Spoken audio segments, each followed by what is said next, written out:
Hey guys, how's it going? Disabled American veteran here, living in beautiful Medellin, Colombia.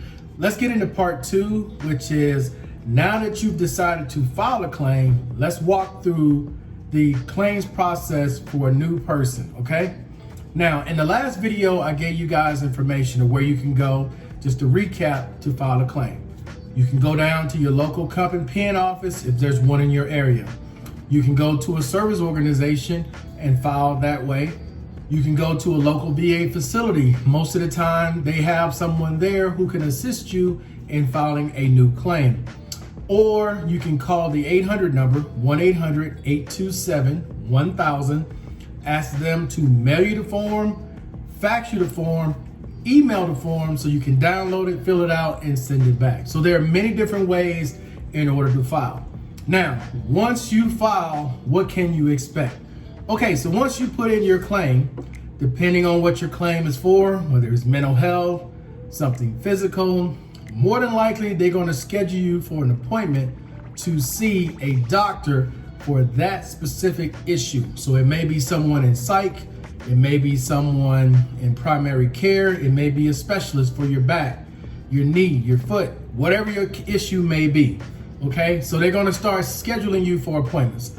Go to those appointments. Another thing that they're probably going to do down the line is schedule you for a C&P exam, which is a compensation and pension exam. This is how you get your claim service connected if it isn't something already obvious, all right?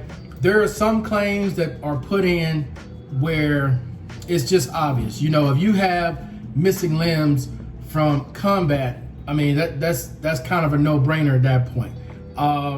You contracted cancer while you were in service and it's well documented in your records. They may not call you for a C&P exam. There are some things they're not really going to call you for.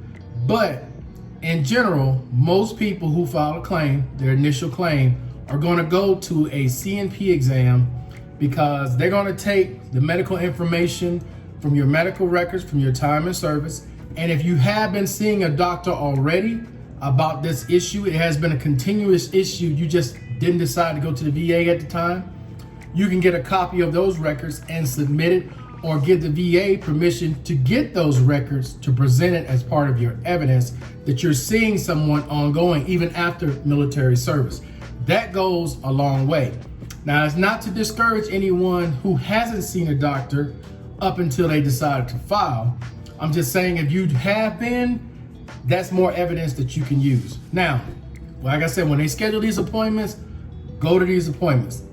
Do not miss these appointments if you can. If there's an emergency situation that comes up, obviously call them and reschedule.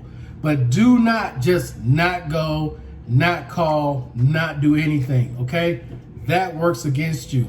One of the biggest things that the VA looks for is consistency.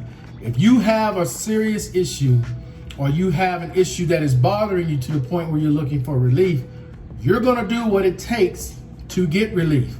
You're not gonna just put it off, because in my mind, if I'm looking at it and I'm still working, I'm looking at it there, then this is not as serious as you made it out to be in your initial claim. So when they call you or they ask you something, if you are available to do it, schedule it. If you're not available to do it at that point, reschedule it, okay?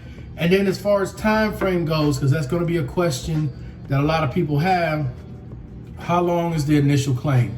Well, I can tell you it depends on the state that you're in, the city that you're in, how big it is, how small it is. That all plays a factor in it, okay? So if you're in a major city like New York, like LA, San Diego, you know, Chicago, Atlanta, Dallas, Texas, where there are hundreds of thousands of veterans, millions of veterans, it's gonna take a while.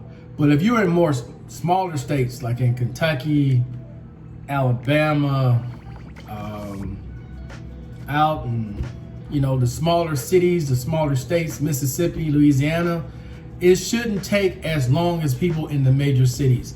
So to give you a timeline, I would say anywhere between 6 months to a year, you should get a response back in that time, okay? Now, let's talk about in the next video that's coming up, what happens if you don't agree with the decision that the VA comes up with, or if you think that your percentage should be higher and you were denied. What are some of the remedies? So in the next video, which is going to be part 3, we're going to talk about appeals. We're going to talk about the different stages of appeals, but that's going to be the next video in part 3. So hopefully this video helps some of you guys out. Until the next time, guys, I am out. Peace. Ladies and gentlemen, have a great day.